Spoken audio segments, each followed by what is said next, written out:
გამარჯობა, მეგობრებო და გიბრუნდებით ცხელი სიახლეებით. დაძაბულობა პიკზეა, რა ხდება ფინალის წინ? მიქაუტაძეს თურქეთიდან არეშვებიან, რა ხდება ქართველი ფორვარდის თავს? ვიდეოს დაწყებამდე კითხონა დამიფასო ჩრომა და ავიდეთ ტრადიციულ 2000 მოწონებაზე. ასევე მოდივსადოთ, რომ ამ ვიდეოთი მივაღწიოთ ჩვენს მიზანს 90,000 გამომწერს. ყველას მადლობას გიხდით მხარდაჭერისთვის და მოდი დავიწყოთ. რას იძახიან ზურიკოზე? როგორც მოგეხსენება, ზურიკო დავითაშვილი ახალი კლუბის სიებაშია, რადგან მისი გუნდი სენტენტიანი ლიგა 1-დან გავარდა. შესაბამისად, ლოგიკურია, რომ ასე ხშირად იწერება. უმეტესწილად კი ქართველ ფეხბურთელს დადებით კონტექსტში მოიხსენიებენ. სწორედ ზურიკოს სათამაშო სტილზე კი ფრანგულმა გამოცემამ Get Football France-მა დაწერა, რომელმაც ზურიკოს შემდეგი სტატია მიუძღვნა. სადებიუტო სეზონში მან 9 გოლის გატანა და 8 საგოლე პასის გაკეთება მოახერხა, რაც ისეთი გუნდის ფეხბურთელისგან, რომელიც ლიგაურში დაქვეით და ბრწყინვალე შედეგია. ზურიკო დავითაშვილი ისეთ რაღაცებს აკეთებს, რასაც მეზობლად ლიონში რაიან შერკი. ისინი ერთ კატეგორიაში გადიან. ამბობენ, რომ დავითაშვილი ზედმეტად ინდივიდუალისტია, მაგრამ ის მიმზიდველი ფეხბურთელია, წერია სტატიაში. ცნობისთვის ზურიკო შეძენა სტრასბურგს და სხვა ფრანგულ გუნდებსაც სურთ. თუმცა ჯერჯერობით ზურიკოს პოზიცია უცნობია. მე კი ყველა ახალ ინფორმაციას მის ტრანსფერთან დაკავშირებით აუცილებლად მოგაწვდით. მას კარგი გაცილება ელის, რას ამბობენ ქოჩორაშვილზე. ლევანტეს თავკაცმა ხულიან კალერომ ლა ლიგაურის დასკვნითი ტურის წინ პრესკონფერენცია გამართა და სხვადასხვა საკითხზე ისაუბრა. მათ შორის კი შეეხო ქოჩორაშვილის ჯანმრთელობის მდგომარეობასაც. მისი კომენტარი კი დეტალურად შემდეგია. ქოჩორაშვილმა შესაძლოა ვერ ითამაშოს. ნახოთ, როგორ ჩაატარებს ხვალინდელ ვარჯიშს. ვისურვებდი, რომ მას რამდენიმე წუთი ეთამაშა და გულშემატკივრებს მოედნიდან დამშვიდობებოდა. თუმცა ვნახოთ შეძლებს თუ არა ამას. მის ჯანმრთელობას რისკის ქვეშ ვერ დავაყენებთ. მით უმეტეს, რომ შეხვედრას სატურნირო ცხრილის კუთხით მნიშვნელობა არ ექნება. თუმცა ნებისმიერ შემთხვევაში მას კარგი გაცილება ელის. ცნობისთვის ლევანტე ლა ლიგაურის ერთპიროვნული ლიდერია და მომდევნო სეზონში ესპანური ფეხბურთის ელიტაში ითამაშებს. რაც შეეხება ქოჩორაშვილის, ის კარიერას ლისაბონის სპორტინგში გააგრძელებს.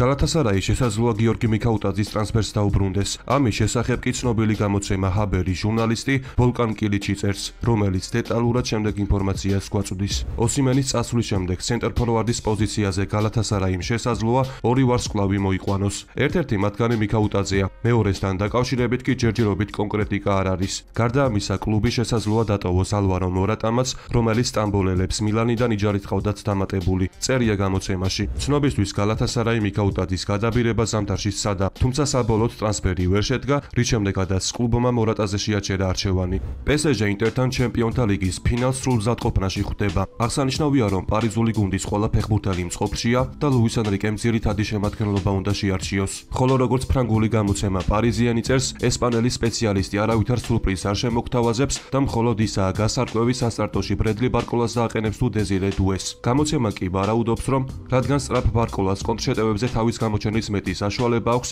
ესპანელი სპეციალისტი მას მიანიჭებს უპირატესობას. ორივე გუნდის სავარაუდო შემადგენლობა კი მსგავსად გამოიყურება. შეხვედრის წინ კი კვარაცხელიაზე საუბარი აწყდება. მაგალითად, CBS სპორტმა ჩემპიონთა ლიგის ფინალს, რომელშიც პარი სენ-ჟერმენი ინტერ შეხვდება, სტატია მიუძღვნა. ცნობილმა გამოცემამ კი დაასახელა 5 ფეხბურთელი, რომლებსაც ფინალის ბედის გადაწყვეტა და თამაშის სცენარზე გავლენის მოხდენა შეუძლიათ. ტოპ 5-ში კი ქართველი ფეხბურთელი კვარაცხელიას მოხვდა. ეს გამოცემა კი ხვიჩას შესახებ შემდეგ კომენტარს აკეთებს.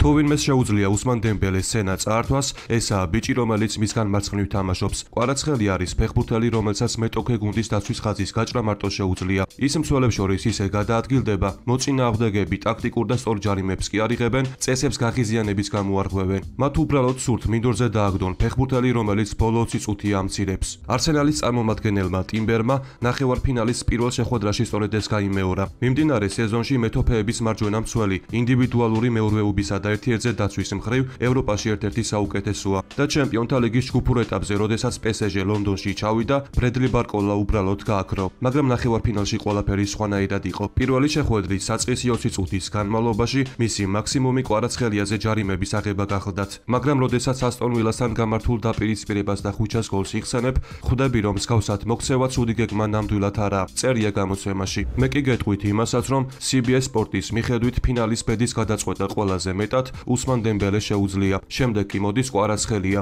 ქართველ ფეხბურთელს კი ლაუტარო მარტინესი, იან ზომერი და აშრაფ ჰაკიმი მოჰყვებიან. დავძენ იმასაც, რომ კვარაცხელიას მომავალმა მეურვემ დუფრიზმა ხვიჩას შესახებ შემდეგი კომენტარი გააკეთა. კვარაცხელია ტექნიკურად ძლიერი და განსაკუთრებული ფეხბურთელია. მისი წინააღმდეგ თამაში მარტივი არ იქნება, მაგრამ ინტერია, განაცხადა დუმფრიზმა. ასევე ხვიჩას შესახებ ინტერის ლიდერმა ლაუტარო მარტინეზმაც ისაუბრა. კვარაცხელია ძალიან კარგად ვიცნობთ და როდესაც ნაპოლის რიგებში ასპარეზობდა, მის წინააღმდეგ ფერჯერ გვითამაშია. ის მაღალი დონის ფეხბურთელია, რომელიც ერთ-ერთზე მეტოქეზე მიდის და სივრცეში თამაში უყვარს. მაგრამ ყურადღება უნდა მივაქციოთ არა მხოლოდ კვარაცხელიას, არამედ პარი სენ-ჟერმენის ყველა ფეხბურთელს, რომლებიც ხარისხით გამოირჩევიან, ამბობს ლაუტარო.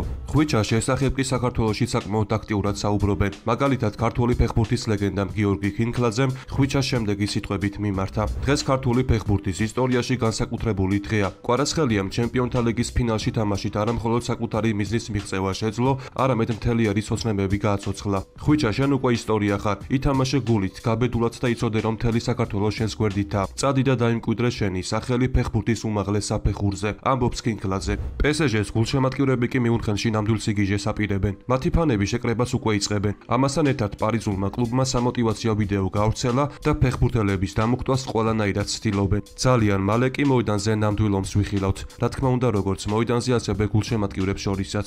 ისტორიულ შეხვედრამდე კი სულ რამდენიმე საათი რჩება. ამიტომ ტრადიციულად დააფიქსირეთ თქვენი აზრი თუ რა ანგარიშით მოჩება ეს შეხვედრა. ხოლო მიწორმოცემულობას გამოიცნობს ის შემდეგ ვიდეოში მოხდება. სეზონის საუკეთესო ფეხბურთელები, რომელ ადგილზეა კვარაცხელია? მადრიდის რეალი კიდევ ერთ ტრანსფერს გამოაცხადებს.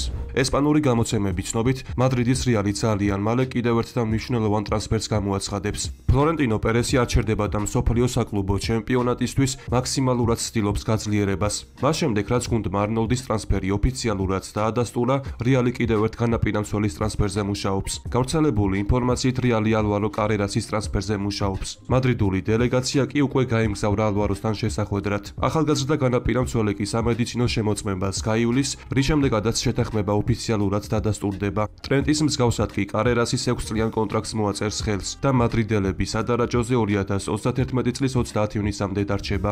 ცნობილმა სპორტულმა გამოცემამ გოლმა წლევანდელი სეზონის საუკეთესო ფეხბურთელების რეიტინგი შეადგინა. ტოპ-8-ში კი მოხვდა კვარაცხელიაც. 24 წლის გარემარბი კი რეიტინგში მე-15 ადგილს იკავებს. ეს გამოცემა კი ხვიჩას შესახებ შემდეგ კომენტარს აკეთებს. კვარაცხელიამ საკვანძო როლი შეასრულა ნაპოლის აღზევებაში სეზონის პირველ ნახევარში, თუმცა საერთოდ სხვა დონეზე ავიდა იანვარში PSG-ში გადასვლის შემდეგ. ლუის ენრიკეს გუნდი უკვე სავსე იყო ვარსკვლავებით, თუმცა ქართველმა ვინგერმა შეტევას ახალი განზომილება შესძინა. 24 წლის ფეხბურთელმა უფრო მეტი გოლი უნდა გაიტანოს, თუმცა მისი გავლენა საერთო თამაშზე არ შეიძლება გაზვიადებულად შეფასდეს და მოულოდნელი არ იქნება თუ ჩემპიონთა ლიგის ფინალში PSG-ს კვლავ მისცემს უპირატესობას, წერია გამოცემაში. ასევე გეტყვით, რომ სეზონის საუკეთესო ფეხბურთელების რეიტინგის ლიდერი ბარსას 17 წლის ვინგერი ლამინ იამალია. მეორე ადგილს მისი თანაგუნდელი რაფინია იკავებს. მესამეზე კი ლივერპულის ფეხბურთელი სალაჰია. დღევანდელ ვიდეოს კი ამით დავასრულებ. მოტივაციისთვის კი ავიდეთ მინიმუმ 2000 მოწონებაზე. ასევე გამოიწერი არხი და დაეხმარე მას განვითარებაში. ყველას გისურვებთ ჯანმრთელობას და ბედნიერებას. მე კი მომავალი ვიდეოთი ძალიან მალე დაგიბრუნდებით.